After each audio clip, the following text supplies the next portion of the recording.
What is up, everybody, and welcome back to the Triple H podcast. Happy Hour Hoops.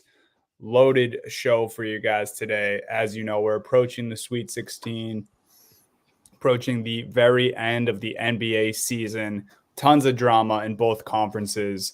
We got it all today. We're gonna go over everything, all that drama, all the March Madness. Sweet 16 matchups, a couple rants from Steve, a rant or two from myself. Jake's happy his guy Donovan Mitchell will be back as soon as Friday. And you guys know that Happy Hour Hoops is brought to you by Win Streaks. It's simple, guys. You pick teams to win games, accumulate points on those games, and then you win cash prizes weekly.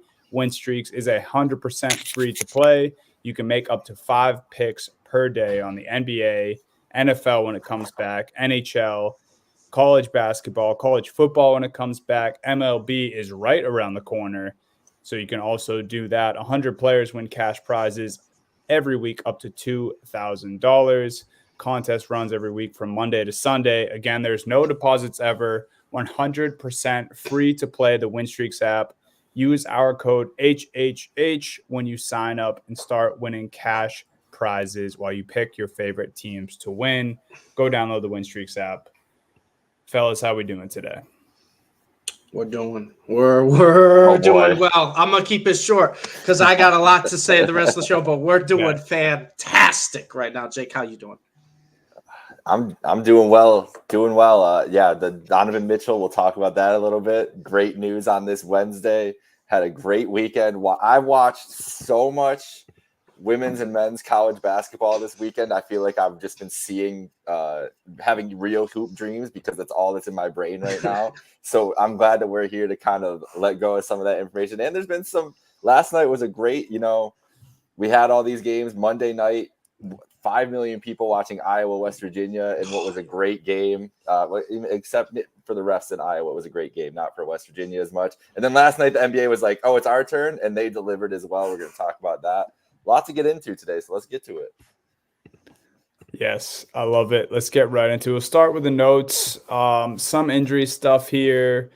Some stuff. Actually, maybe I'm looking at the second bullet point here. We could probably pencil that in somewhere in between Steve's rant. So that'll be maybe we'll just stick to the that'll be talked stuff about later. Starting with Russell Westbrook, though, he's back after just 3 short weeks after having surgery on a fractured part of his hand.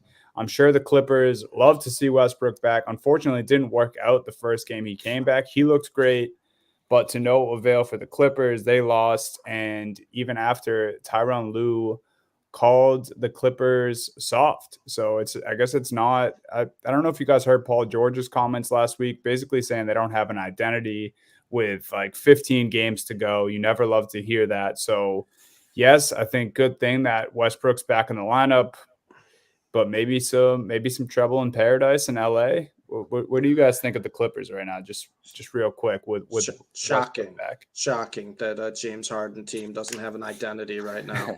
just so shocking.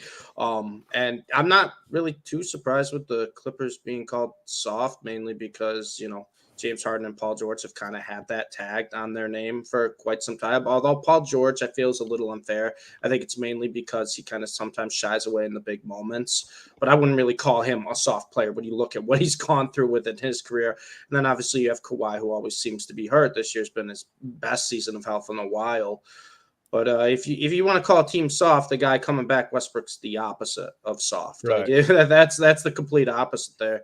Clippers, though, I'm just saying, it'd be a real shame if they kept losing and maybe fall out of that 4th spot. It'd be a real shame.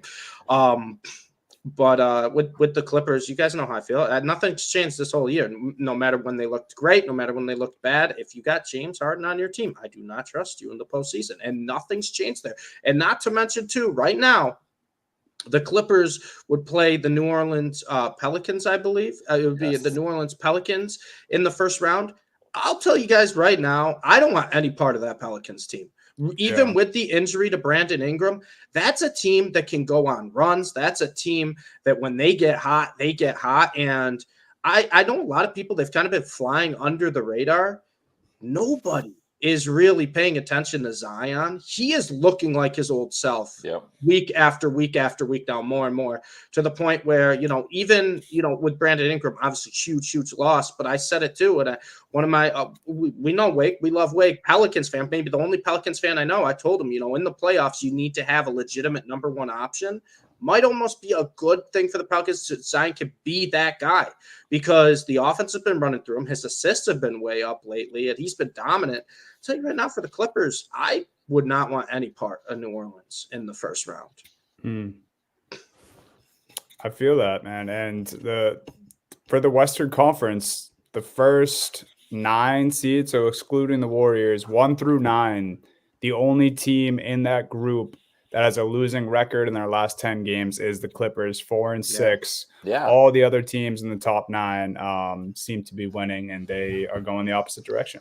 They've basically been a 500 team since they had that big stretch where people started considering them contenders, and we're like, oh, are the Clippers for real? Are they a favorite? And we're on this podcast, like, let's tone it down on the Clippers. Like, January, February basketball, much different than March, April. And here we are.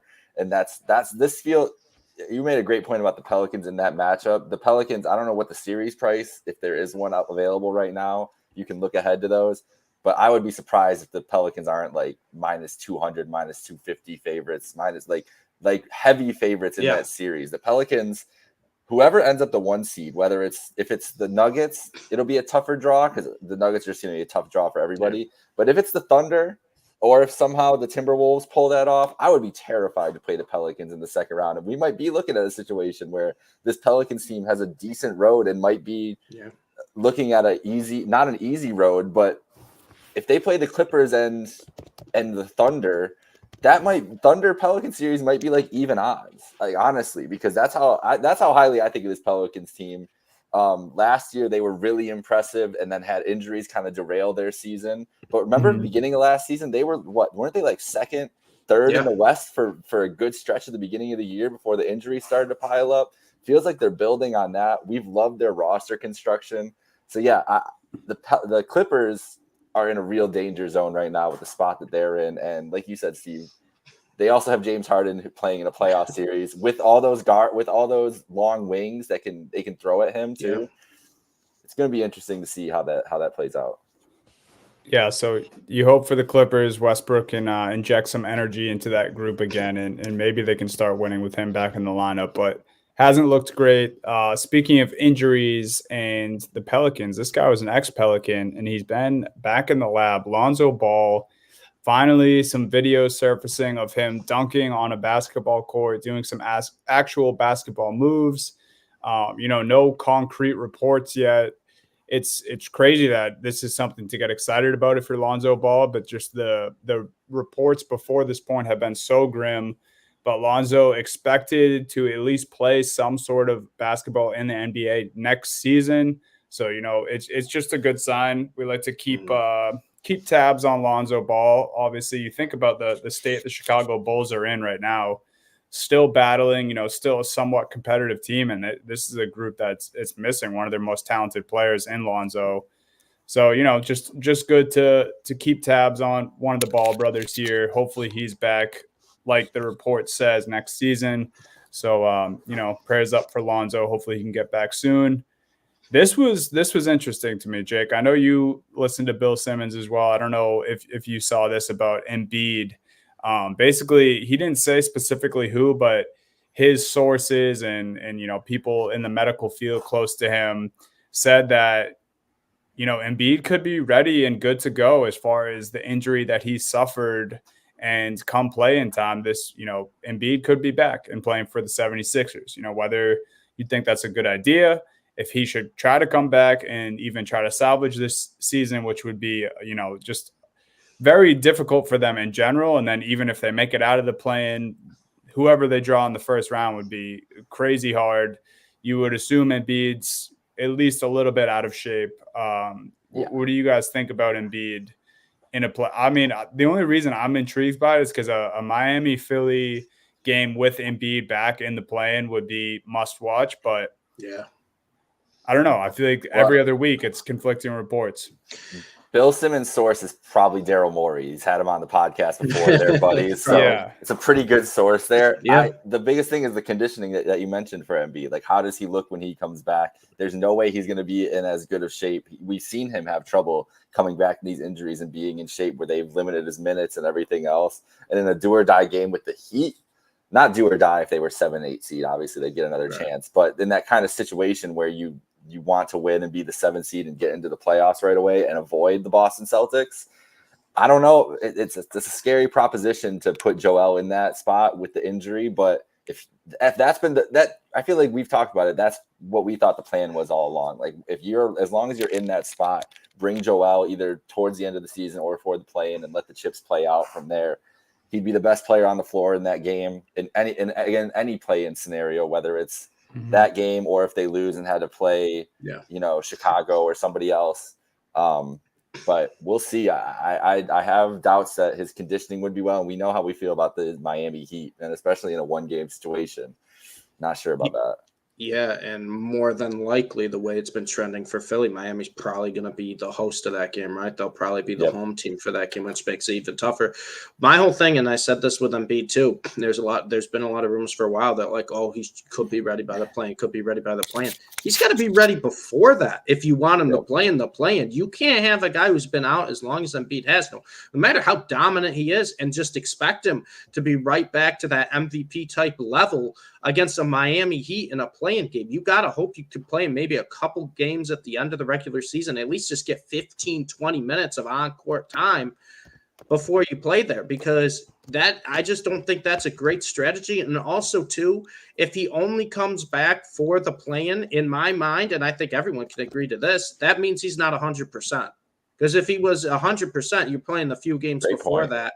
And with Philly, you got to look at the bigger picture here. Is it worth it bringing back for one game when maybe he's like 80%, 75% against more than likely a Miami Heat team, which is never an easy matchup when you're healthy, and risking a further injury? Because like we said, with this guy, his injuries tend to linger. And with Philly, if they think that, hey, this is something we want to do, we want to try to get, the 7 seed and then play more than likely Milwaukee or Cleveland, I guess. I would say probably Milwaukee at this point, but could go either team and give them a series, and Embiid's going to be ready for that series, that's fine. But if you're just bringing him back as a method of desperation of we got to win this playing game, and you don't think he's even up to, the conditioning standards, or you don't expect him to play a full time, there's no way in my mind that Embiid only plays in the play-in and you're getting 38 minutes out of him that night. No shot. So if you can't bring him back a couple games before and get him good to go, what's the point of rushing him back at all? Yeah. Great point. It's a good point. I think he would, even just from his point of view, like I don't think if it came down to that, and that was the perfect scenario where all of a sudden he's ready and wasn't before, but he's ready for the playing game, I don't think, he'd be down to just be like, yeah, just throw me in against Miami. Right. And, I have to go up against Bam for 38 minutes or whatever it is. I don't know how cool he would be with that, especially the slim chance that you do make it past the play and then you have to play, Milwaukee, Boston, or New York or Cleveland, whoever you land there. But yeah, it's tough. I think everyone wants to see Joel back. I know on a different Bill Simmons episode, to keep bringing this up, Austin Rivers was on last week, and he said there's no way in hell he would bring Embiid back if he's the Sixers. Right. So, there's a lot of differing opinions. I mean, I get that angle too. You don't want. I don't know if I get that, because this team weren't they the second? They were the second best team in the East before Embiid got hurt. Like we were all like, okay, rating. This is the best net. He was the overwhelming MVP favorite. They were the second best team in the East. There were people that were saying, "Is this the year Philly can get over that hump and make a run?" Like there were legitimate conversations about that, because Maxey was kind of surging right at the same time too. Embiid was so dominant. I mean, we're talking like he was 35 and it felt like 15 a night. No one could guard him. I mean, I just, and it's tough, right? Because, with Philly fans, you're just tired of waiting. You just want to get over the hump more than anything. But I think, sometimes you got to look at the bigger picture, long-term solution. In my mind, I don't want to risk, bringing back arguably one of the best players in the NBA, if not the best player when he was healthy, and risking, furthering like making an injury worse or setting back, whatever it is, before the offseason.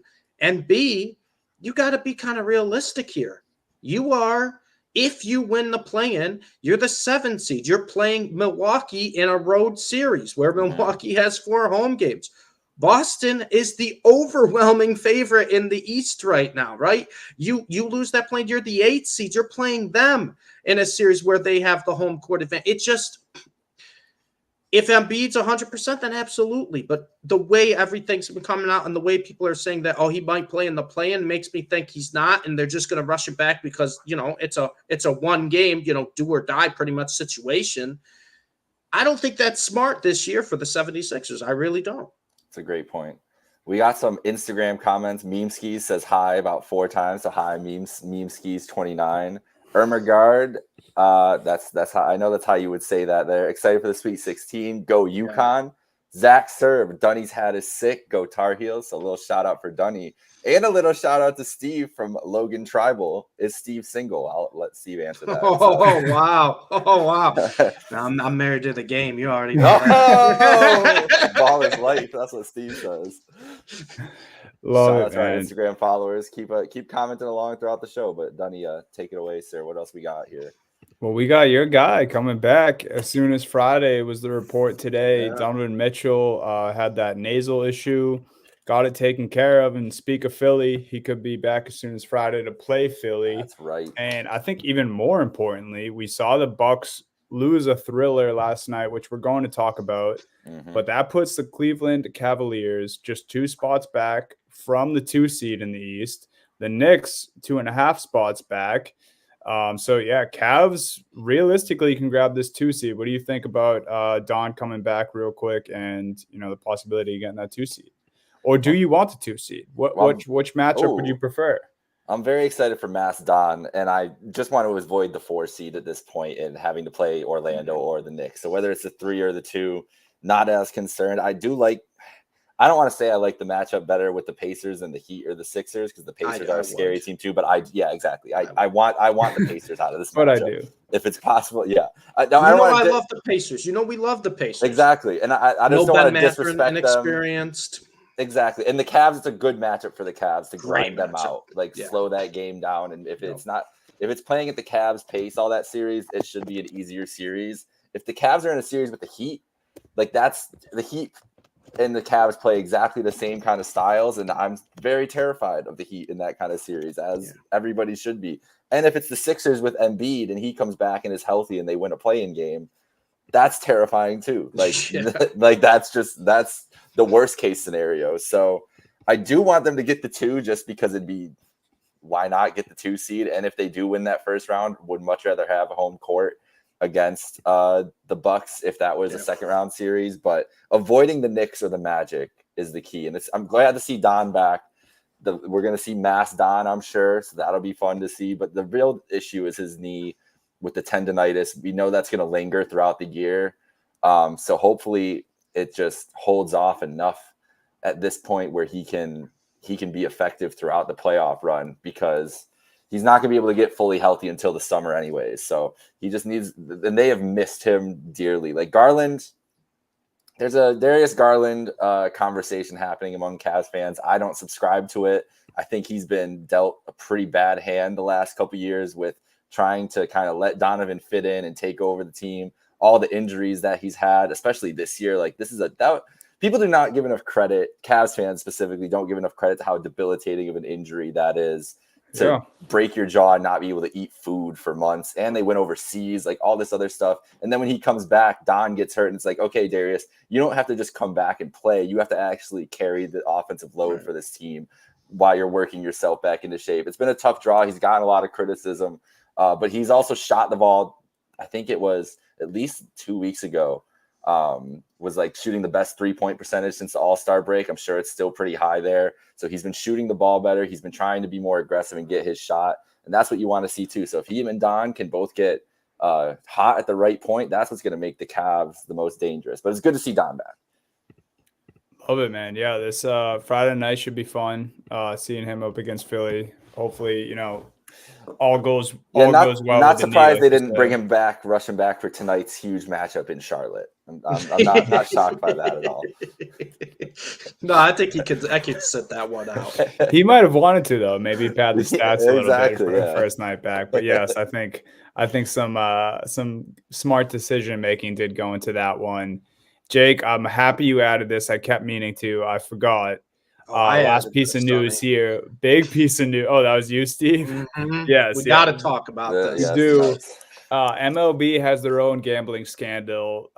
Jonte Porter said to hold my beer, NBA or MLB, because he has his own gambling scandal. It's crazy because a lot of NBA fans probably don't know who Jonte Porter is. Mm-hmm. He previously played for the Grizzlies, currently plays for the Raptors, correct? Yes. And he's under investigation because of unders, that irregularities on his unders that were being placed in specific games. Yeah, not the smartest guy in the world. No. I'll tell you that right now. Yeah, kind of suspicious. Where I believe one was like, I think an $80,000 bet where he had his like all four unders parlayed or something together, and he played 2 minutes in that game, left with, I think they called it an illness. Yep. Apparently there was something there was a second game where he did something similarly. I don't think it was $80,000. I think it was like $15,000 bet or something. But regardless, people can think they're slick, but when the most money on Jonte Porter unders comes in one day, it raises a couple of red flags. And obviously, Jonte Porter, not a household name, not really. Did you guys know this was Michael Porter Jr.'s brother, by the way? I did not know that. I actually did not know that. I didn't know that until this scandal. No, I had no idea about that. But he's not, he's not a household name. He's not too much of an impactful player. The Raptors season has not been great this year, to put it in light terms. But this is kind of a little scary. We see the NBA and the direction they're going with betting, where next year, I don't know if you guys saw the announcement, but League Pass, they're going to allow you to bet right then and there on the League Pass. You'll be able to live bet in the apps or whatnot. We've seen obviously how, obviously LeBron with DraftKings, but we see it getting more and more integrated with the actual sport and actual sports betting. Obviously, Major League Baseball, which we're not going to talk about here, but they're having their own issues with everything that's going on with Ohtani, whether or not to believe him or what. Regardless, who cares about that? And then today, in the news that just came out, is I believe I don't know if it got passed or it's being proposed that the NCAA is going to ban player props because it's affecting how the game is. They don't like it. So I guess it's more of a question to you guys, or what do you think the solution is? Because we look at, more and more of these scandals starting to pop up, and obviously that just ties into sports betting becoming more and more popular each and every day. More obviously it's becoming illegal in almost every single state now. Everyone is, hopping on. I don't know if it's good for professional sports. Obviously, you have to have some rules in place. Athletes shouldn't be betting, obviously, especially not betting on themselves. But my thing is, obviously, Jonte Porter, not a big name, but is this a concern going forward of maybe some bigger stars? Because I don't really think it would be a money situation at that point, right? They're just degenerates like us. They're like, oh, game's good. I want to throw money on it. I don't think it's really a money situation with a lot of them, maybe some of the smaller, guys. But to me, this is a big red flag that, maybe this is the first one that was caught, right? We don't really know what's been going on. We don't really know. Some guys probably a lot better at hiding it than others. But this has got to be big news, because if the NBA is trying to push the direction, and they clearly are pushing the direction of being more and more integrated with sports betting and having that just kind of be part of the league, the game, whatever, they gotta be careful with that. Because the last thing I want is the integrity of the game, being ruined by sports betting. Because me, I've been sports betting for years. I love it. It's fun to have an edge, to have a rooting interest. However, at the same time, too, this would crush me if it came out that there were multiple teams or multiple players actively tanking stats or actively trying to do something. We've seen people get blamed for stat padding all the time, I get it. They have their incentives, maybe, if they get a certain amount in a game. We've seen that before, right? Last week of the NFL regular season, guys are always trying to hyper target guys that need a certain amount of receptions to hit their bonus incentive. But I think it goes in a really bad direction if athletes are starting to become more and more like involved with sports betting. I don't think it's a good direction to go. And I love sports as much as the next guy. This is a big red flag for me. That a guy like Jonte Porter can do this. It's like, well, the fact that it was like the biggest bet awarded both the nights. That's the scariest thing about it, is that like whether it was just him, whether it was people that he would. I know that I saw on Twitter that he has a Discord where he talks a lot about like stocks and stuff, and talked about like college parlays and everything like that. So was it a bunch of people in that Discord that threw a ton of money on it too, like a different private Discord? You asked what the solution is, Steve. I don't not to disallow betting in the United States. I think the rabbit's out of the hat now, and this is the repercussions that we've talked about that the world was not, and the sports world was not ready to deal with. And instead of soft launching it, they hard launched everything, and now every single broadcast, you can't watch a single game without a broadcast. We got we got Reese Davis. They have the FanDuel line of the night when you see you'll see this is what it started. This is the live line. Every podcast you listen to has a parlay that they're handing out. Reese Davis is calling bets risk-free investments on ESPN saw that television. Too this week. Like this crazy, like the talk, the verbiage around it, and everything else. So I don't know. It's interesting with the NCAA getting rid of the props. As someone who bet a lot of touchdown props in college football this year, like they were really popular, and that's one thing to disincentivize those players. There's no way you can get rid of props for professional sports, like with the market and how much goes into that. How many times you see if you're scrolling the timeline every night, like someone who has a 10-leg parlay with Jason Tatum plus 3 threes and plus 25 points and all these other things. Go ahead, Dummy. Did you guys see what Tatum said today, by the way, about people's parlays? This isn't really one way or another about specifically what we're talking about like it hurting the game. But he was asked if he about people's parlays and like if he's aware of people, placing him in their parlays and all that stuff. And he said, I guess I do feel bad when I don't hit people's parlays. I don't want to lose them money. So Jason Tatum, just a man of the people. He says he's heard it all before. He's heard people say, I need one more rebound from you or one more three. Not that he specifically, tries to do that for them, but he said he does feel bad if he loses you guys money. So it's crazy. Just like even that, like they're aware and they're hyper aware because people are screaming it at them. How can they not be aware? Right at this point, it's thrown in their face 24/7. I mean, Donnie, you talked about it. You hear people in the arena yelling at them. Maybe I can do an early old man take of the week right here. I went to not the most recent Celtics game I went to, but I went to a Celtics game earlier in the winter, and I was sitting fairly close, probably the best seats I've ever had at the Garden, honestly. And a guy, I was at the end of the aisle, the guy at the beginning of the next aisle was just nonstop from the first quarter to the fourth quarter. I couldn't tell if he was a Celtics or a Lakers fan, just screaming about his parlay. And it's just like, everyone likes to gamble. Everyone likes to, if you're into that, fine. I'm not saying it's ruining the game entirely, but it can ruin an experience. And it was annoying, bro. Like I was glaring at him the whole game. It's like, just enjoy a little bit of it. Yeah. We all have our parlays. We all have our side bets, it's great. It's fun. You like to get hyped if your bet hits, fine. But, it definitely takes away some of the joy and just authenticity of the game of basketball. So, and I'm with you, Jake. Like, I don't know. What is the way to fix this? Yeah. I think you're right. I think they got into this. Well, one way I think is you suspend these guys like for 2 years or something like that. Like if Jonte Porter might never play in the NBA again if he's found guilty of that. And like those are the penalties. And we saw the NFL, and that might have happened without the betting. Exactly. Yeah. But the NFL got very serious with their punishments. I think it's a year if you get caught right away, and then it's 2 years. Calvin Ridley was a year, right? Yeah. And he didn't even bet on himself. It was just random games he was involved. I think personally, if you bet on yourself, you should be out of the league. Yeah. Because you're in control of impacting the game at that point. I don't care if it's overs or unders, right? You're betting on yourself. You're completely like everything changes in your head, right? Like Dunny, if I was like, all right, like Donnie's playing a pickup basketball game, and Donnie's like, you know what? I like my over 8.5 rebounds. Donnie's crashing the glass every single possession. He's not thinking about anything else. So it changes how the game's played too. I think, the players, I get you don't want them to bet at all. You don't want them to bet on sports. But I think if you really want to put the hammer down on something, if you bet on yourself and your call, you're out. You're out of the league.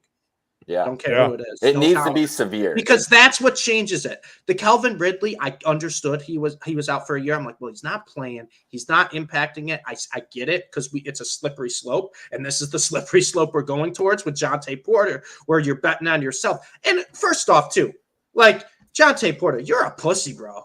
Yeah. You're betting under. You're betting your own unders and then faking injuries. Yeah, he left the game with an eye issue. Illness. Come on, dude. If you're gonna bet on yourself, at least bet the overs and try. But that's the whole thing. Want the cash, bro. That's what you said earlier. That's the easy money cash. But that's what ruins the integrity of the game. And I really do think you have to make a statement here. And it's like, if you bet on yourself, you're actively influencing the game one way or another, right? Doesn't matter what you bet on yourself with. You got to be gone. That completely ruins everything. And at the end of the day, then what's the point of playing these competitive sports if the players aren't even trying to win and they're just trying to hit their parlays?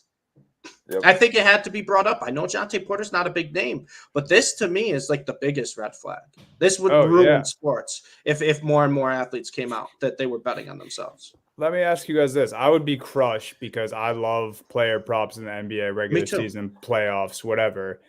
Do you guys think the NBA would ever go for this, eliminating player props like college, but just for the regular season? And then when playoff, because you wouldn't anticipate anyone trying to pull this shit in a playoff game. You would hope not, right? Right. You would hope not. You can never be sure, but obviously – regular season, there's 82 games. There's guys like Jonte Porter getting minutes in the regular season. The Raptors wouldn't be in the playoffs. This guy wouldn't get time if they were in the playoffs.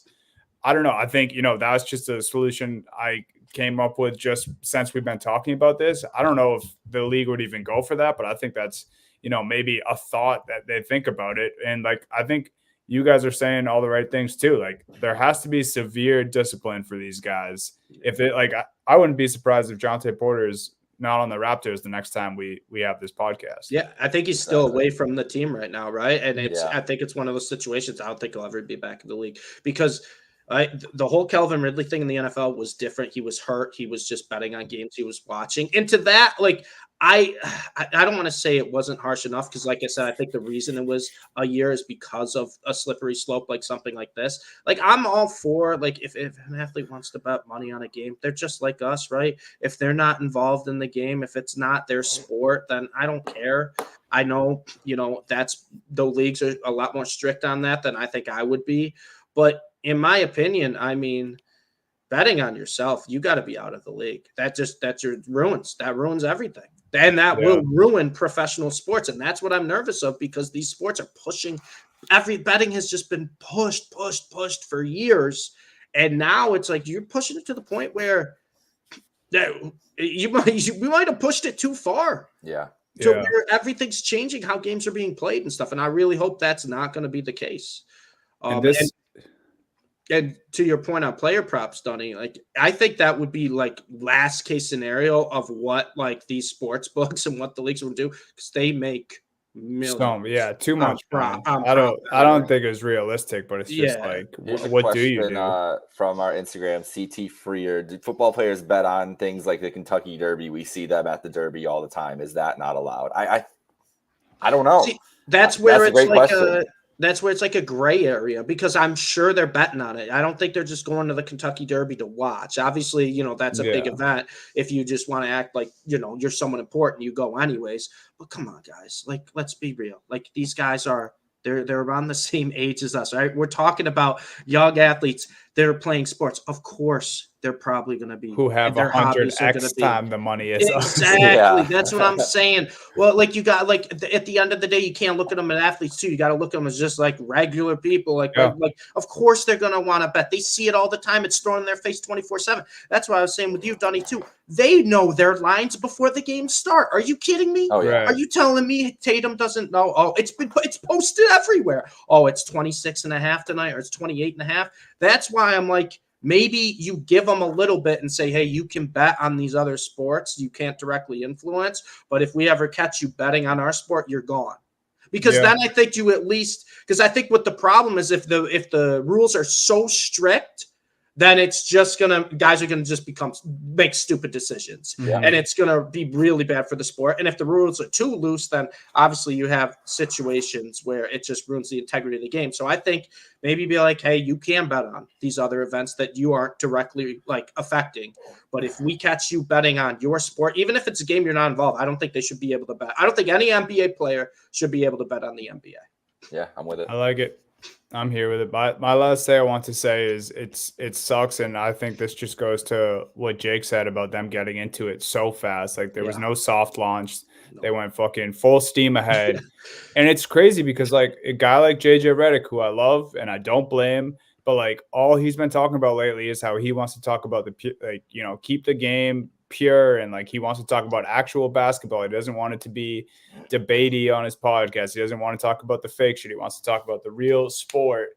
But then his face is all over DraftKings too, and this is something that could absolutely ruin not only the NBA but other sports. Yeah. And it's tough because I know I might sound like a hypocrite. I love sports gambling. I love both sides of it, but there needs to be there needs to be a solution. And obviously, we're not the guys who come up with that. So Adam Silver and other heads of leagues are going to have to sit down and figure it out. But, hopefully, one more thing. If we want a solution for the athletes, if you don't want to bet on your props, check out this Win Streaks app. You just pick who's going to win the game. It's free to play. Right? It's free to play. You're not betting here. You just pick who's going to win. You get a certain amount of points. Try that. If you're really like, you know what, Shante, download the Win Streaks app and just pick the Toronto Raptors. There you go. Yeah. I like it. There you go. Love that. Great plug, Steve. And just a good idea for Jonte Porter if he even stays in the league. We'll see. Monday night, Celtics gave up a 30-point lead. Let's just get right into it, guys. We'll make this quick. I feel like I would probably get clowned if I didn't talk about this, and it's just something I want to talk about anyway. Horrible. Can't happen. I'm going to talk about the bad first, and then I'll talk about why I still feel good about my C's. Tatum and Brown's late game offense was probably the worst I've seen all year from both of them. I think there was a Celtics possession where Jaylen Brown literally dribbled on the wing for 23 seconds and then hoisted up just a gross contested shot. Tatum had some real bad turnovers in the fourth quarter. Just no action really in general. Once they had already let the Hawks back into the game, I'm talking about, whatever you want to talk about, them letting them back into the game in general. They had 70 points at the half and then only scored 44 for the rest of the game. 44 in the first quarter, only scored 44 for the rest of the game in the second half. Like it was a, the cliche sports term. It was a tale of two halves for the Celtics. They let Trae Youngless Hawks team climb back into this. Another bad Porzingis and Horford were just getting out hustled, bodied, outpowered by Fernando and Capella, guys who are just not on their level. I'm sorry. Capella's a fine player, but Fernando's a guy who stopped by the Celtics for a cup of coffee. I watched him closely for a little bit. He is not a guy who should even be able to sniff Horford or Porzingis. Both of them played soft. I mean, this is bad, but guys have off nights. Sam Hauser had some of the most open looks he's going to have all season. He shot 2 of 9, a guy who is on one of the best heaters in the NBA as far as shooting the ball goes. That sucked. And then Tatum, in the midst of it all, getting an 8-second violation in the second half while the Hawks had already come back. Like that, I couldn't do it, dude. I screamed. That shouldn't happen ever in any basketball game. Anyone. No. let alone one of the better players in the world, the best player on the best team in the league this year. It was just they just didn't have it. And I'll give Tatum credit where credit's due. He basically, he said all you could say in the post-game presser. He said, we fucked that one up. Like we blew it. And that's exactly what they did. The good here, or the good that I'm choosing to take from this, they've only lost 3 times in the last 2 months. And one of those was the Dean Wade Cavs game where he just went absolutely nuclear. They lost that game by 1 point. They lost to the defending champs by 6. And then this game, Atlanta, they lost by 2 and they were up 30. My big thing is I don't think this translates to playoff basketball. I don't think you'll ever see them play that lax in a playoff game. I think if they're ever up 30 on anyone in the playoffs, there's no way they'll take their foot off the gas like that in a playoff game. I'm not saying a team can't make it close if they go up by that much, but I don't think there's any way that blow or that, collapse of a game happens in the playoffs. And I also don't think the guys who made the comeback, Dean Wade, maybe, and for the Cavs, he might be in your guys' playoff rotation. But I was thinking about it today. If they meet the Cavs in the playoffs and that game happens in the playoffs, I don't even think Dean Wade is in the rotation at that point in the game. I don't think the guys who are hitting these disgusting threes against the Celtics and Fernando is going to be in a playoff minutes if that was a playoff game. So it's just one of those, it's a really bad all eyes on the Celtics because they're so hot right now, and you blow a 30-point game. It's the biggest collapse in Celtics history. It's all these things that are negative. But at the end of the day, this is a team that has lost 3 times in the last 2 months. So I don't want to overreact. And I don't think you should, Dunny. I mean, I think the biggest thing you also didn't bring up too in this is they've clinched the conference. The Celtics can lose their next 10 games. They're the one seed in the They East. clinched the 1 seed before anyone else even clinched the playoffs. Insanity. And I think that's the biggest thing there too, right? I think in the Celtics mindset, and the only thing that's a little concerning, Dunny, and I think you can speak on this point, is the only thing that's a little concerning is the lead they blew almost gave me a little bit of flashbacks to some of the playoff games last year where they were up big early and it just, they got complacent and just kind of let it, team got hot shooting against them, got right back in the game. And then they didn't really know how to turn it back to that, level they had before at the start of the game. So with the Celtics, I'm not too concerned though. That's the only, I guess, maybe slight concern. And I would say maybe 2% concerned because of that, because I'm we kind of saw this a little bit in the playoffs last year where Celtics got up big and teams just kind of let teams back in. But I think, Dunny, I think they just kind of checked out that game. They were up, like you said, they're up 30. You clinched the conference. You're the best team in the NBA. And it's just, sometimes it's hard to get right back into that mindset. And it's weird because you're in a weird spot. There's still 10 games left, right? There's still a lot of games. You don't want to rest your starters or the guys for the playoffs all 10 games. You don't want them to come in rusty, right? Because I do believe there is such thing as too much rest. It could hurt you. You do want them to play. But, Dunny, I can promise you, Tatum's mindset, Brown's mindset, Porzingis, anyone who's going to be a, impact player in that rotation for the playoffs, they don't have the mindset of I'm going 110% in these final regular season games. It doesn't matter right now for them. They are the 1 seed no matter what happens. And I think, that's almost a good thing that the Celtics sights are on something bigger than maybe 65 wins in the regular season or, beating everybody up in the final 3-4 weeks of the season. They're this is a team that should win a championship. Like you said, Dunny, they clinched the conference before anyone else clinched a playoff spot. Yeah. Mm-hmm. This team has bigger goals than concern of, we blew a 30-point lead to the Hawks. Is that good? No, it's not a good sign. But like you said, they have 3 losses in the last 2 months. This is a team that, when healthy, like I said, is by far the best team in basketball right now. And they just have – there's a bigger goal this year. There's a bigger goal. This is a team that, it's tough. It's tough to be in that mindset for these, last 10, 12 games because there's really no incentive right now. And I think this is not something to be concerned about. If we saw this in, game 1 of the Eastern playoffs where they're playing an 8 seed, then, big red flag. But right now, I don't think there's a concern. We've seen way more good than we have bad of this Celtics team. And like I said, it's tough to really get into that I got to go 110% mode when it's like, well, we're the 1 seed regardless of what happens in these games. I know, it was almost like they went up 30 too quickly in that game. Exactly. And they're like, all right, we won. We checked out. Yeah. And like, got street clothes on. You're like, wait, I got to change again, coach? Yeah. If you're up 30, you should never lose a game in the NBA, in my opinion. But I do think it goes back to what I've been saying all year about the All-Star snubs, about the MVP conversation. The league is just that good now where it is possible. It's not, for a while, a 20-point comeback wasn't possible, or it was like the craziest thing ever when we saw it happen. Does it happen all the time? No. Have I even seen it one other time this year? No. But pretty soon, coming back from 30 points, maybe that will just be, not the normal, but something that happens every once in a blue moon. Last couple things. D. White and Drew Holiday obviously weren't there.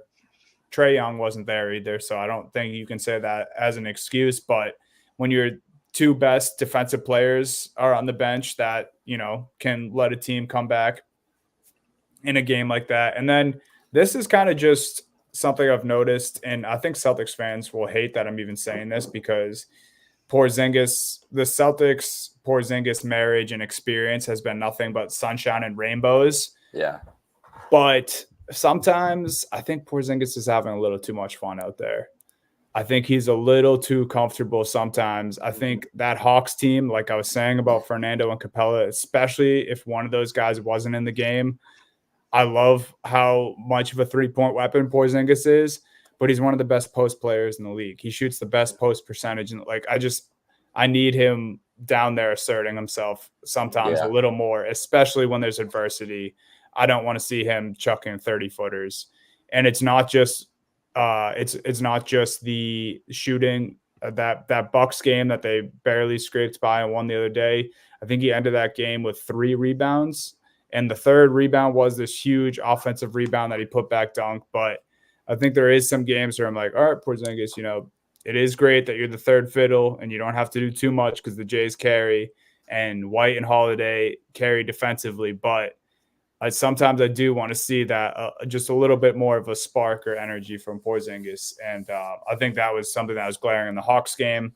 It's fantastic almost all the time, but I think that is something to keep an eye on.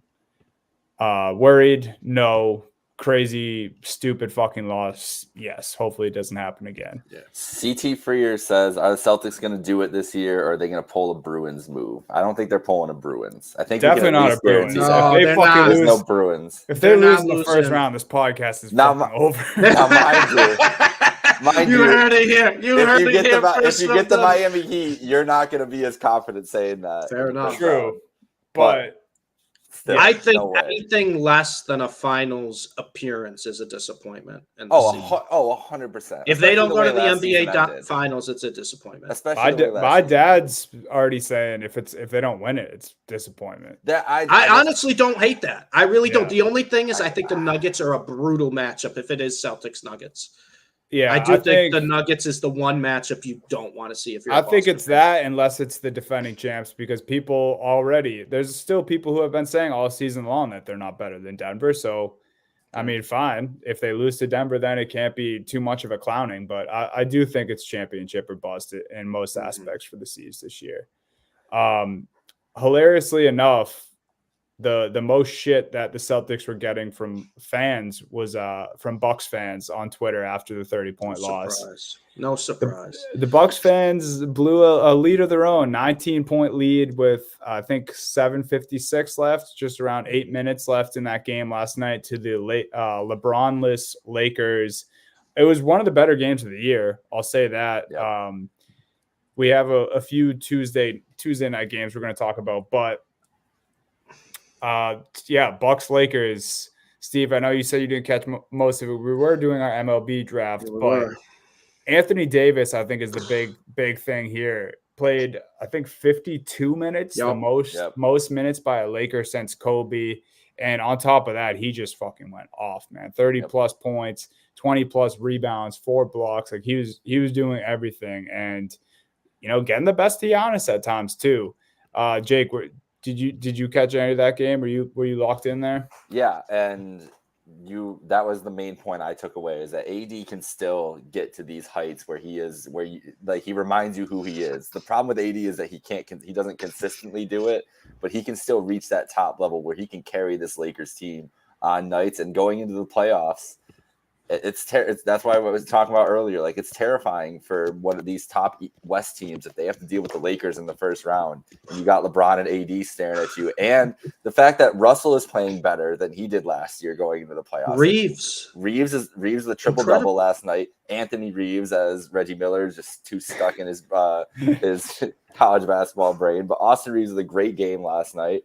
It's a scary thing, but my biggest takeaway was not as much the Lakers, but the Doc Rivers led Bucks. And then I saw a post, and Dunny, I'm sorry this is going to make you upset, but I saw a post which was Phil Jackson during the NBA Finals, Lakers Celtics, and they're going into the fourth quarter. They got him mic'd up, and he says, "This team has blown the most fourth quarter leads in the season all year. Just stay with it." And Doc Rivers, obviously the coach of that team. We've talked about that with Doc. That was our biggest thing with Doc when he signed on. Yeah. It's like what he does is chokes in the playoffs and in these big games. And this is a game the Bucks needed to have this game. Like, the Bucks are battling with the Cavs, with the Knicks, with the Magic for that 2 seed. They're not in the clear of any of those teams yet. They're only 2 games ahead of the Cavs, 2.5 ahead of the Knicks, and the Knicks are going to be fully operational starting on Friday. At least maybe Mitchell Robinson plays in the next couple of games. He's upgraded to questionable. Julius Randle comes back eventually. Like, the Bucks needed this game to stay in that 2 seed and stay ahead of everything, and they didn't have it. And that's the biggest thing that shows for me, is like Doc Rivers rearing its head again. Can the Bucks overcome that? And it's another bad game from Dame with Giannis. Dame was 9 for 29 last night. Bad, bro. 9 for 29, bro. He had I know they went double overtime, shots, but down the stretch, but he did have that big 3, obviously, that put them in the lead there. But is Dame time still a thing? Jake, I know you were on this early in the season. You said Dame had lost a step. It's weird sometimes. It's almost like they don't run enough Giannis and Dame actions together. I feel like it's either just one of the two. And Giannis shots down the stretch were questionable as well. I mean, he took a turnaround fadeaway in the lane with AD on him. It's just like, obviously you want the ball in Giannis or Dame's hands down the stretch, but a turn away jump shot for Giannis, I think even if there's no defender there, I don't love that shot down the stretch in an overtime game. Nope. No, I don't either. But I've been saying this for months. I think Giannis has to be the one. He's got to be the alpha. There's too many times where Giannis wants to be like, all right, it's going to be Dame. It's going to be Dame's team. And I just don't think Dame's at that level anymore. We talk about Anthony Davis being, a little inconsistent, but seeing those moments. That's kind of Dame to an extreme level this year. And Dunny, I don't know if you guys have changed it, because I know Dame has been such a clutch shooter, but in my opinion, at the end of a close game, I'd rather have Giannis operating the offense than having him take the shots. I really would. Well, I want to see more action with the two of them. I feel like you don't give us some more Giannis and Dame pick and rolls. I don't think it happens enough. I think too many possessions for them last night. They were fine with a Connaughton 3 or a Portis 3, which Portis has been shooting the shit out of the ball. I'm not saying that, he'd take away shots from him, but like Malik Beasley was, they were just there, and he was hitting his shots, and he has been all year, but I don't know. There's down the stretch offense. It just seems like they weren't really sure what to do. It's weird. It's weird to see. It's weird to see with this team. Like, you would have thought it would have been a seamless fit to have those two together, and it has not been anything of the sort this whole year. And go back to the Lakers side, something that we were going to touch on. I'll just bring it in right now. The Lakers getting a huge win in that play-in race. They needed that as much. They needed it as much as anything else. They're obviously in this play-in race, but they're looking like they're in a good spot. And would you have ever thought, guys, that we'd be sitting here talking about it on March 27th, where the Golden State Warriors are only 1 game ahead of the Phoenix? I almost said the Phoenix Rockets. the Houston Rockets right now. Draymond said they're not worried about the Rockets. Then he got mad in Instagram quotes and said, or Instagram comments, is like, of course you use this out of context. Did you listen to that thing? Like, it wasn't out of context. He said they weren't worried about the Rockets. There was nothing that the Rockets are only one game behind. Have been playing. They think they're like 21-8 or 21-9 in the last 30. They've been on a run, and Ime Udoka is getting this team going. Yes, yeah, April 4th, next Thursday night. Yeah, I'll be honest with you. I'm shocked they're playing this well without Sengun.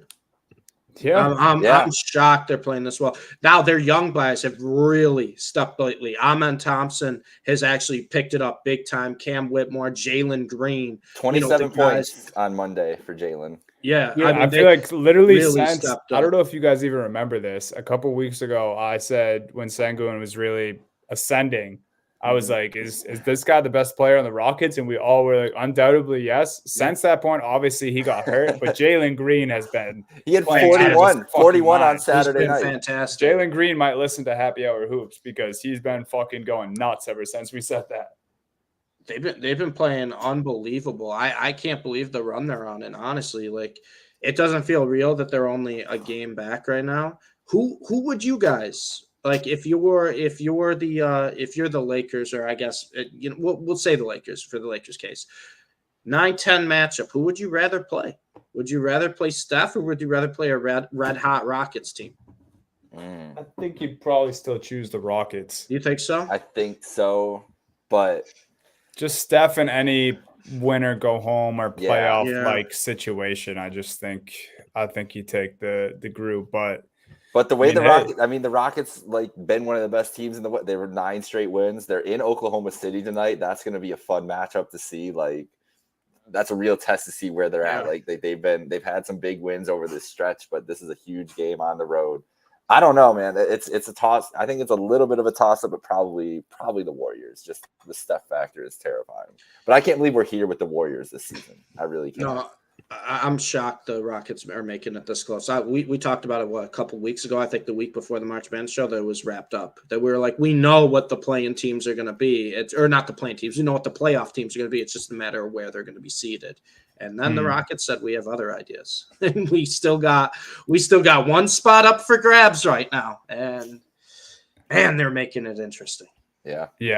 I really love this drama down the stretch, especially since Draymond. I mean, dude, fucking Draymond's got to stop tackling people on the court, and he's got to stop fucking with the corny shit on his podcast, dude. I'm sorry. You know what? I meant to preface that. Just think about when he retires. It's only gonna get 10 times worse. And that's honestly, dude, fucking say whatever you want when you retire, but just like the night in and night out of like having to listen to him cry and then say that he's not crying on his podcast, and then fucking taking down people by their neck on the court like every other game. It's like, I don't know. I'm a little sick of Draymond, and I love the drama here. I hope the Rockets and Ime can make something happen here. And Jalen Green's been playing fucking phenomenal, and it's super fun to watch. And Houston fans have got to be jacked up, bro. This is the best team they've had since 2018 by far. But Steve, someone else played last night. It was another TNT game. Tuesday night was a great night of hoops. And speaking of drama and the seeding, the Mavs are doing their thing, man. Bro. They're a game back from the 5 seed. We talked about how good the Pelicans have been playing, but it's very possible that the Pelicans pass the Clippers, and then the Mavs pass the Clippers and get that 5 spot. Yeah, so, it's going to be interesting. Big win last night for the Mavs. I know a lot of people probably went to sleep. It's the late night 10 p.m. tip start. They beat the Kings by 36 in Sacramento. The game was pretty much competitive through the first half, and then the third quarter started. The Mavs blew them out of the water. Luka had, I think, 26 points, 7 rebounds, and 4 assists at halftime, which is, if you guys didn't know this, that was Luka's 15th 25-plus point first half this year. Oh, my God. 15 times he's done that. Next 3 players combined have 14. So that's all I got to say about that. But what was most impressive for me, obviously, as a Mavs fan, that third quarter, you knew about a couple possessions in that Kyrie was going to take over this game, and Luka let it happen. And I don't know if you guys saw in the post-game press conference where they said, oh, you know, people have said, Luka, you're Superman, Kyrie's Batman. And Luka goes, no, I'm Robin, Kyrie's Batman, which is like the classic, like, I'm trying to stay humble. Like, we get it. That's like bullshit, people, people are going to run with that one way or another, right? People will be like, oh, he's humble. Be like, oh, this guy, do you think the best player on his team? Whatever. I don't care. I thought it was funny because everyone knows that he's just bullshitting. But at that point, well, it's also funny that the real Batman's in Charlotte now because Grant Williams left the Mavs. Oh, yeah. Grant Williams. Yeah, I'll get to him. But the thing is, I think that's the biggest difference from the Mavs this year from last year is obviously with the Kyrie in the middle of last year. It was kind of weird with the chemistry. You didn't really know how they play together. Luka and Kyrie, when they've been healthy this year, they have been so in sync together offensively where they will let one cook and the other one will be like, all right, it's your time to shine. They'll play together. They'll play where one, you just know, all right, this is his possession. Sometimes they'll play it with each other. It helps Luka, you know, be off the ball sometimes too, which is huge, especially for a guy with the usage rate that he usually has. He can take, you know, a couple plays off on the offensive side. And I'm not saying off like he's just standing around, but where Kyrie's doing most of the work, right? And not to mention too, they're two of the best like playmaker passers in the NBA. It is helped everyone around the Mavs. Tim Hardaway had a good shooting night, which is, you know, you never really know what you're going to get out of him. But he had a good shooting night. I think he had 4 threes, 22 points. But regardless, having Kyrie and Luka's chemistry has been the biggest, I think, improvement from the Mavs last year to this year, which we've really seen, especially in these games where Luka starts going off to the point where the defense is like, we got to put full focus on him. You can't do that anymore when both are healthy. You just can't do that. And you know, I don't want to be that guy. I don't want to get too hyped about the Mavs, but let's be honest, guys. The Mavericks are 11-0 when Luka and Daniel Gafford both start. They got Luka a big man. They got Luka a guy who, like you said, can give them vertical spacing, a guy who can dominate inside the paint, both on the defensive side and the offensive side. They gave Luka, I mean, we're talking about Gafford, 33 consecutive made field goals during a stretch this year. I mean, he's been the exact guy they need. People want to talk about PJ Washington's offensive stats. Let's talk about his defensive stats because he's locked up everyone, including he locked up Sabonis last night. I mean, they have been such huge additions to this team, and it's made the Mavericks go from, okay, you know, they're kind of a fun team and consistent to now, as long as Jason Kidd doesn't try to make any of these weird coaching decisions, they have an identity. No guarantees on that end. You're right. They have an identity, and right now their starting 5, Luka, Kyrie, Derrick Jones Jr., PJ Washington, and Daniel Gafford, that is size. That is size, that is strength, and that is athletic ability. And that's a scary matchup for any team in the West. I can take my Luka MVP talk, but that's going to take me 30 more minutes. And I don't want to discuss it because it's just a rabbit hole. You guys know that. We'll save that for another time. But I just want to bring up that since the trade deadline, everyone's saying Luka can't win. That's why he's not going to be MVP. Since the trade deadline, the Dallas Mavericks are 14-6. Luka's averaging 32, 10, and 10.5 on 48, 40, and I believe 82 shooting splits. He's got a plus minus of 8 per game. You know, do that over a 20-game sample size. That's pretty good. That's pretty good. Yeah. The Mavs last 10 games, 9-1, second in defense, which is the big thing for me, right? PJ Washington and Gafford were brought in more for their defense than their offense. They still can help offensively, and they have, but they were brought in for their defense, and that's what they're doing. So all these guys being like, oh, PJ Washington, terrible trade. He's only averaging like 10 points a game for the Mavs. They don't need him to average 20. They don't need him to shoot the lights out. He's shutting down everyone. He's the only guy who looked to slow down Wemby in the past month. The only one. So it's been a great, you know, it's been a great change from previous years of seeing the bigs on the Mavs to now. And like I said, people are running out of excuses for this Luka can't be the MVP agenda. And I'll be the first to admit Jokic should be the favorite. Jokic should be a favorite, but it's a 2-horse race. It's a 2-horse race now between Jokic and Luka. I don't want to hear anyone else's name. I'm sorry, Giannis. I don't want to disrespect you like that, but I don't want to hear your name anymore.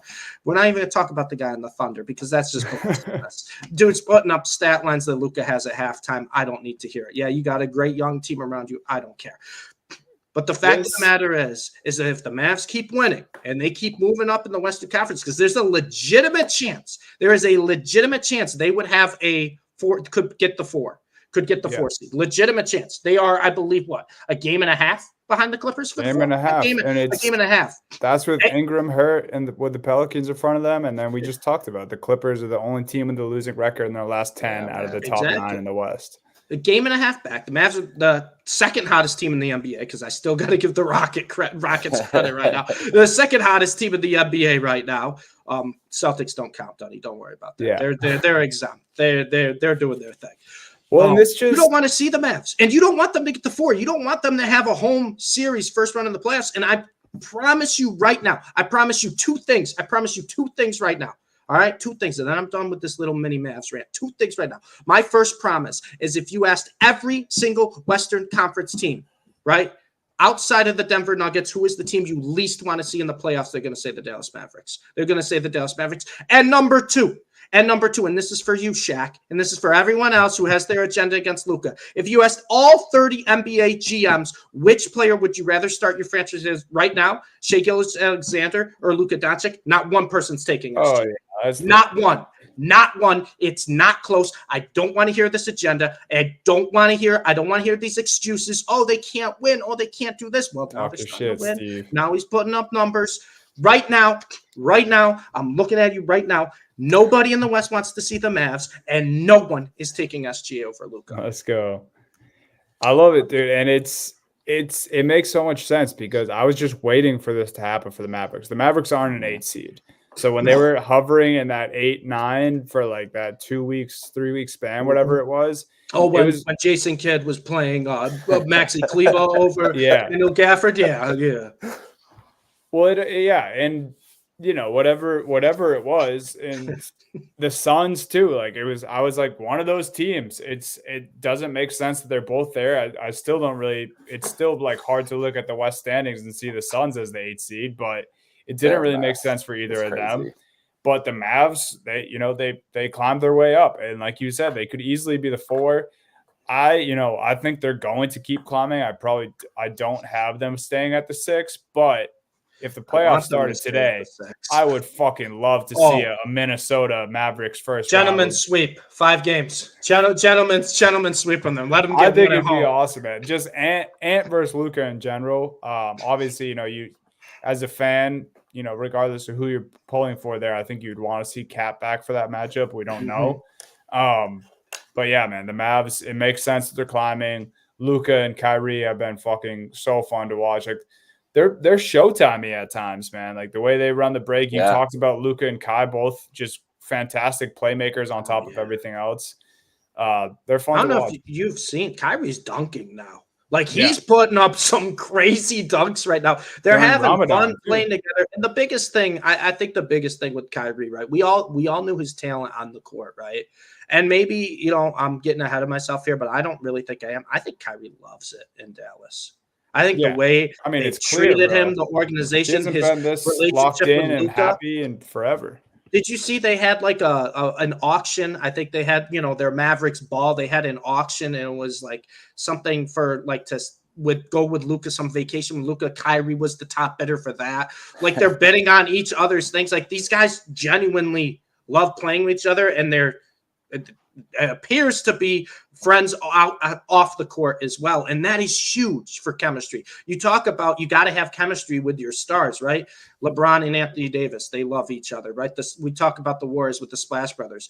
Dunny, the Jays love each other. Like, I think Kyrie and Luka are getting that this year. And people also forget too. They want to talk about the Mavs, they don't have, they're the 6th seed. They can't win games.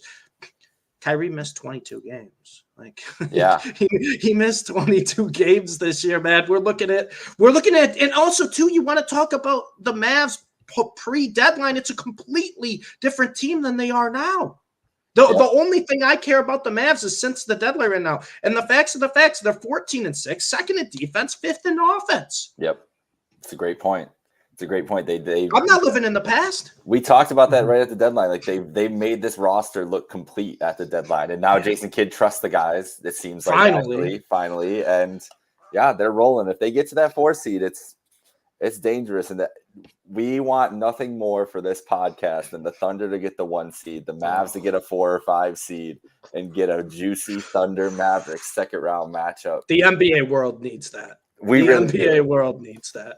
We really do, especially once SGA gets named MVP right after the season. Stop it. See, I got I'm fine if Jokic wins. I'm fine you know what? I'm fine. Listen, you want to know what I think the agenda is for? We got the Olympics coming up. They need to push that Canadian team if they can do that in North America. They don't want Europeans winning the award. I'm agreeing with you. They're pushing the Canadian. They're pushing the Canadian. I can't do it, man. I can't. Steve, you're gonna you're gonna be in the Western Conference Finals. That's a better outcome than MVP. Would you take a Western Conference finalist or MVP for Luka right now? Hit the button for one. Western Conference Finals, we're winning. I'd rather win. No. Nope, that's not the button. I'd rather go to the Western Conference Finals. Okay. But the fact of the matter is like I'm not trying to go too crazy right now, because obviously if they matched up against the Nuggets in the Western Conference Finals, Nuggets would be the overwhelming favorites. It'd be a tough series. But the way they built this team and the way they're playing right now, am I crazy to say that I think this team could win the West? No. Is that crazy? No, but they beat Denver. I know it took a Kyrie miracle shot. Yeah, it did. But they were up 13 with 6 minutes to go in the fourth. They blew the lead, and they showed that we're able to still win the game. But I don't think it's crazy to say right now, like, not that I would be disappointed, but I think this team has a legitimate shot to win the West. I really do. The way they've been playing, 11-0 with Luka and Gafford both starting. Yeah, it's crazy. That's insane. We'll see, man. Last night was telling. I think that's a big statement game. You laid out their upcoming schedule for us a few days ago. Play the Kings again. Kings are going to want revenge. That's a scary game. The 2 Kings games I knew were going to be the ones to look at, and they proved something in the first one. And yeah, I mean, the Kings haven't looked nearly as good as the Mavs lately. Let's just say that. You know who they play after the Kings, Dunny? Who's that? The Rockets. Sunday night, Mavs at Rockets. That's going to be huge. All right, Steve, let's end here with a little Sweet 16 preview, and why don't you get us going? We need the floor from you. Yeah. What's here? That was a Steve Mavs rant. Now we need a Steve Sweet 16 rant. Let's combine those words. So going into the Sweet 16, I first want to make like a little statement about the first 2 rounds, right? Because I've heard mixed opinions. There's some people who have loved how it's gone. There's some people who hated it, said it's bad. I will say objectively, the first 2 rounds have been below average compared to previous tournaments, first couple of rounds. We've had a couple pretty good games each day, right? But there's been a lot of blowouts. There's been a lot of higher seeds advancing. There was only one underdog that won in the second round for the men's side. The women's side, the first round, only one lower seed advanced. And obviously women's side, that's more expected, right? That the favorites versus the underdogs is going to be. But on the men's side, usually get crazier upsets. We had the Golke, Cinderella, I guess, game with Oakland, which was awesome to watch. Shout out Kentucky. I mean, they proved me right every time that, I still pick them, but they proved me right where it's like they don't play defense and they just don't know how to stop ruined my bracket, bro. Oh, yeah, my bracket. Auburn decided to remind with Yale, the classic. And we said it on the podcast last week, too. We picked Auburn and we go, why are we doubting the Ivy League school? We know they're just going to ruin our bracket. And sure enough, they did. However, I think we're set up for an incredible Sweet 16, possibly Elite 8. There could be some possible juggernaut, and I mean juggernaut matchup. Starting in the Sweet 16, right? You have UConn, San Diego State. We got a rematch. Yep. I know it's different rosters, but we got a national championship rematch. So you're not telling me right now San Diego State doesn't want that to turn into what it did in the championship? And I know UConn looks unbeatable. But that's a game where I feel like San Diego State's going to play that game like it is the national championship. Yep. And then the other half of that region, you have right now the number 1 rated offense, Illinois, against the number 1 rated defense, Iowa State, which it's fantastic. And that's why people who complain, and I'm one of them, don't get me wrong. I love the upsets. I love the Cinderella. Complain like, too many favorites won, too many blowouts. It sets up, though, for such a good second weekend of the tournament. Yeah. And that's what I'm most excited for is these matchups, right? I'm most excited. And I know I only talked about one region. You still have Houston versus Duke, which is crazy. Gonzaga Purdue rematch from earlier in the year. UNC Alabama, that could be first to 200 wins that game. Yeah. Arizona against Clemson, who kind of came out of nowhere but looked great in their first 2 games. Can I interject with something hilarious about the NBA real quick? Breaking news. Draymond Green got ejected with 45 minutes left in the game. Just started. I mean, no surprise. Literally tipped. He's gone. No surprise. Warriors are in shambles. It's Orlando 8, Golden State 6, and he's already been ejected. What happened? So what did this man do? I didn't see what he did, but I just saw that, and we were just talking about this man and his behavior, and who knows at this point? He's not worried about Houston though. He wants that to be clear. For arguing with an official. Oh, all right, there we go. Well, he didn't hit someone, so that's good. Yeah, that's good. He didn't choke anyone out. Continue, Steve. You were at UNC Alabama race. UNC Alabama. Like I said, Arizona Clemson, who's been red hot. Tennessee Creighton could be a great matchup. Like I said, the Gonzaga Purdue rematch. I can't wait. And then Donnie, I saved it for last because I got to give you credit. Burns and NC State, the only double-digit seed in the Sweet 16 right now. They get to play Marquette, who didn't look great in the first half against Western Kentucky, then kind of pulled away, right? And then Colorado gave them a hell of a game. Probably the second best game, I believe, on Sunday it was like a sandwich, right? You had Colorado, Marquette to start, which was a phenomenal game. Then 6 terrible games, and then Houston, Texas A&M, which was a phenomenal game. But the problem is a lot of people miss the first game and a lot of people miss the last game sometimes because it's on too late. Yep. And my biggest argument why people think this tournament's been kind of shitty is a lot of blowouts, and almost all the great games have been the late night slates. And if you go back and look, they've been in those weird spots.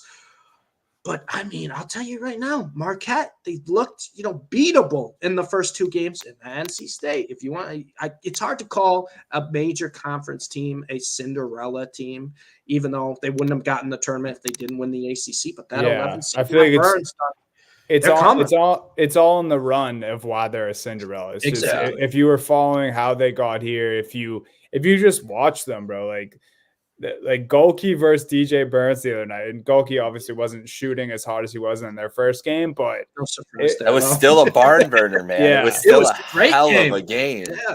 And Burns is such like a funny mismatch because I feel like you're like, all right, well, you just need to throw size at him. But if you go 1-on-1, he'll beat you 1-on-1 on the low post. Yeah. He has crazy touch, so he doesn't have to be right on the block to score.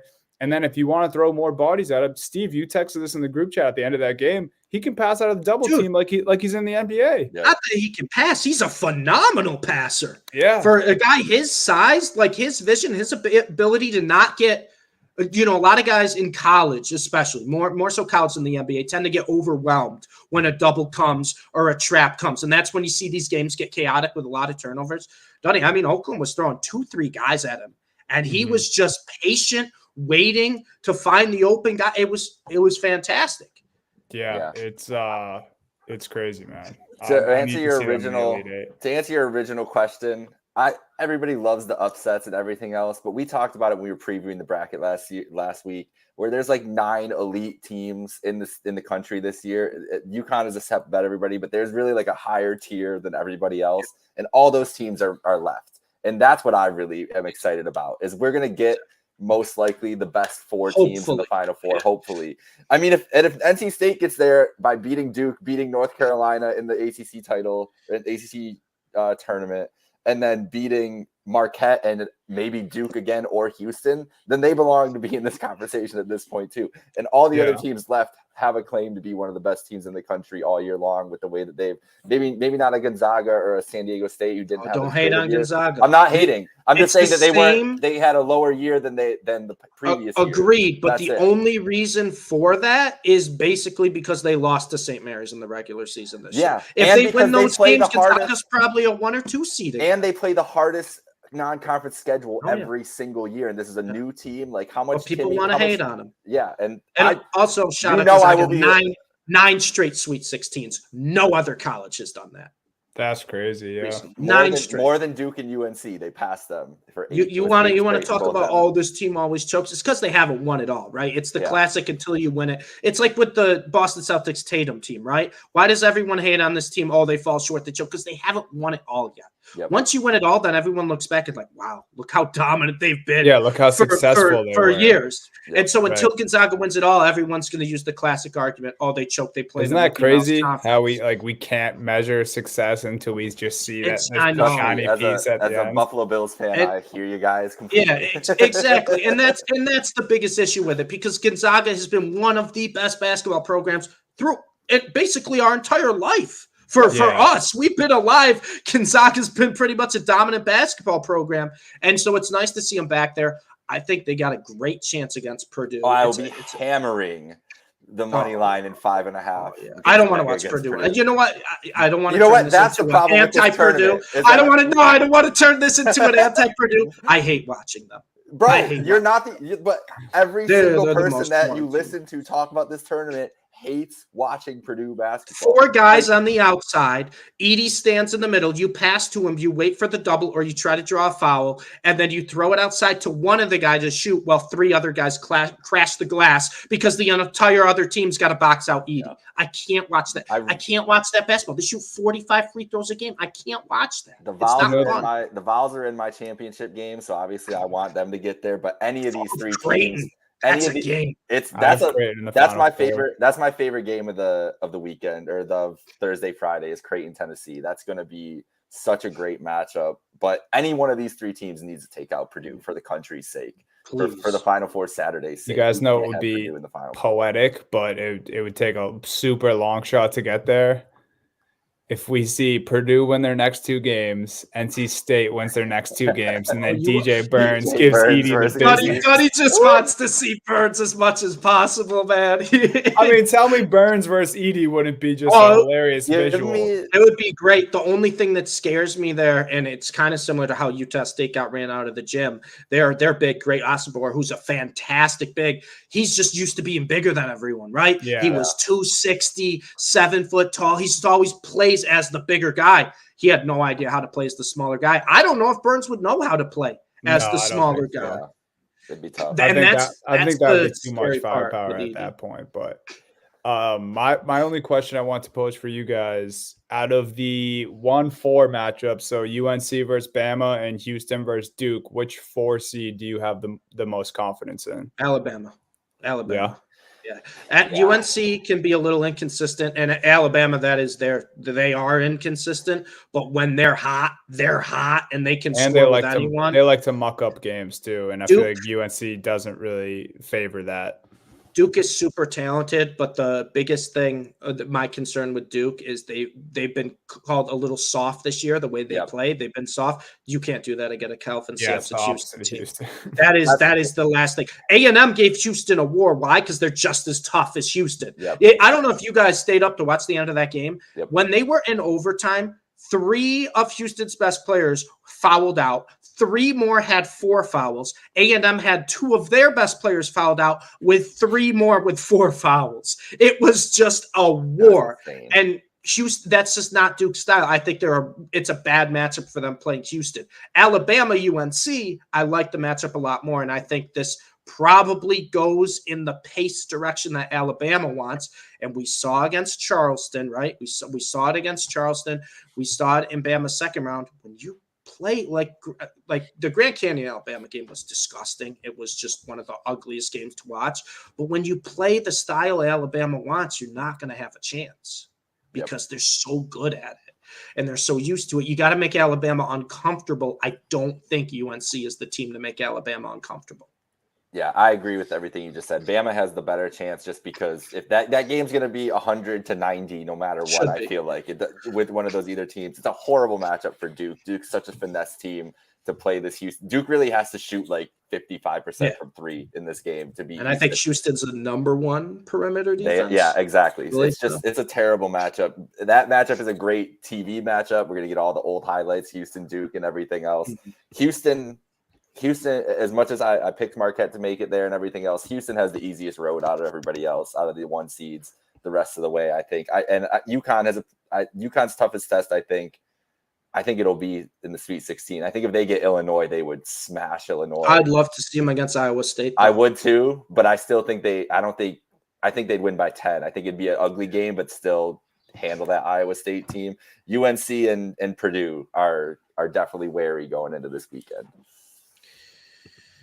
Can I get to my mini rant of the week, guys? Yeah. Because it ties into this. Unless, Donnie, you got anything else to say about the Sweet 16? No, let's hear it. I'm going to tie the Sweet 16 back to the NBA because classic Mike Greenberg's got to run his mouth. Everyone's got to do this. And it was the classic UConn. Not only did he say UConn could beat an NBA team, and don't get me wrong, UConn's a great team. He said UConn could be a play-in team. First off, Mike Greenberg, they're going 0-82. They're going 0-82, and they're probably a 30-point dog in pretty much every game. They're getting swept in 4 games by the Detroit Pistons. The Wizards are taking them out in 4. Like, they're not beating any NBA team. How do you get to the NBA? I say this with every time. People try to compare the Alabama teams. Oh, they could beat the Cleveland Browns. Stop it. They'd lose the battle line of scrimmage. This is worse, I think. I think this is much worse because there's fewer guys that play. So there's fewer guys that get to the league that have to dominate. Like the Wizards, Corey Kispert comes off the bench. He averaged 20 a game for Gonzaga and like, what are we talking about here? Like, this UConn team's great, but appreciate them for being a great college basketball team. They would get absolutely run out of the gym in any NBA game. I mean, it's professional to college. It's no comparison. So that leads me into the question I want to pose to you guys, because I know you're both sane. I know you're both on the right side where college team doesn't stand a chance against an NBA squad. Mike Greenberg, you're off your rocker, buddy. They're going 0-80. Chandler Parsons' response to that? Oh, what he said. No, I did. He said the best player at UConn wouldn't play on the Detroit Pistons right now. Exactly. That's all you need to say. So I guess my question to you guys, because this is the one I've actually been thinking about. Let's say Stetson Mad Hatters, the 16 seed, right? You can pick any 16. I'll pick the Stetson Mad Hatters because they're actually kind of fun. They got a couple guys on offense. I know they got killed by UConn. Which NBA player do you think you would have to put on Stetson for them to win a championship? And I'm saying not like, oh, Giannis, they win. Yeah, no shit.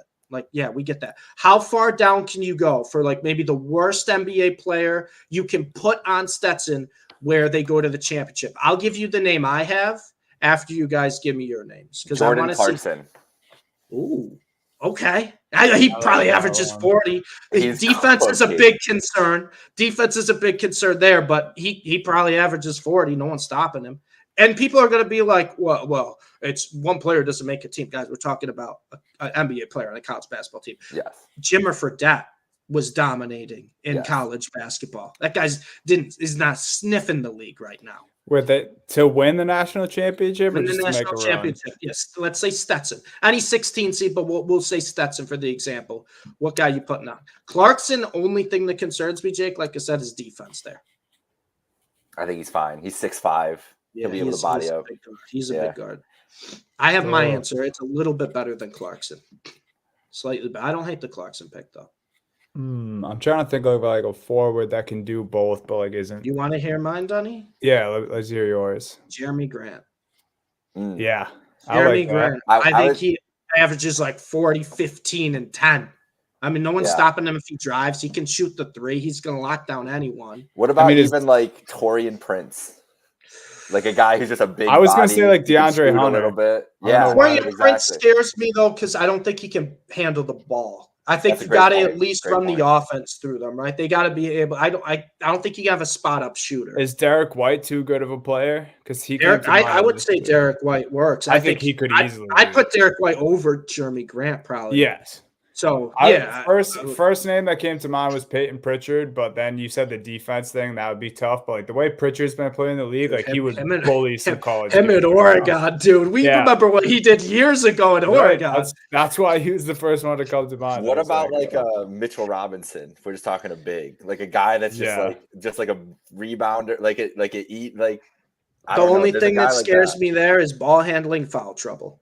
Foul right? trouble would be, With Mitchell Robinson, ball handling, foul trouble scares me. I want the offense to go through him, right? I don't think offense is going through Mitchell Robinson unless you're doing the Purdue strategy and throwing him in the paint. Well, that's what it would be. Yeah, it'd just be Mitchell Robinson playing like 1970 basketball. Just back to the basket. He's just playing Wilt Chamberlain basketball. Yeah, exactly. That's a good question. Yeah. That is. I like that. And that is just such a fucking bogus statement by it's outrageous. Oh my God, bro. I mean, it gets me so mad because it happens every time college basketball or football. There's a team that looks great. They're like, oh, they could beat a pro team. I know they're doing it for reactions and clicks. But Jonte Porter, to go full circle, would be the best player on UConn right now. Exactly, dude. No, you're not wrong, though. You're not wrong. Unless he bets his unders in college. But college ruled out the prop. So Jonte's good. Jonte's going to play the whole game. But you're not wrong. My official answer is Dean Wade. Dean Wade can do it. I love that. Dean Wade would score 50. He'd shoot 25 threes a game, bro. Sam Merrill. We want to talk about a guy chucking threes. Sam Merrill. Hauser. I was thinking Sam Hauser. Sam Hauser would be way too good. Way too good. No one get a hand in his face, bro. You just be. They'd be the first 16 seed favorite if Sam Hauser was on that team. 100%. This was fun, guys. I'm glad we did a little bit of everything today. We went over some hot button issues with the gambling. We talked all the fun and all the madness of the Sweet 16. Draymond obviously got ejected from the game, but injected himself into our podcast. Always. Yeah, it was everything, and it was all brought to you guys by Win Streaks. Go download the free-to-play Win Streaks app. It's simple, guys. You pick teams to win, accumulate points based on those games, and then win cash prizes weekly. Again, 100% free to play. Make 5 picks per day on the NBA, NFL, NHL, college basketball, and football when that starts back up. MLB starts so soon, and use tomorrow. Our code. Yeah, literally so soon. Tomorrow, get your MLB picks in on Win Streaks. Use our code HHH in the referral code spot when you sign up. Thank you to Trainwreck Sports, and thank you guys for listening. We'll see you guys next week.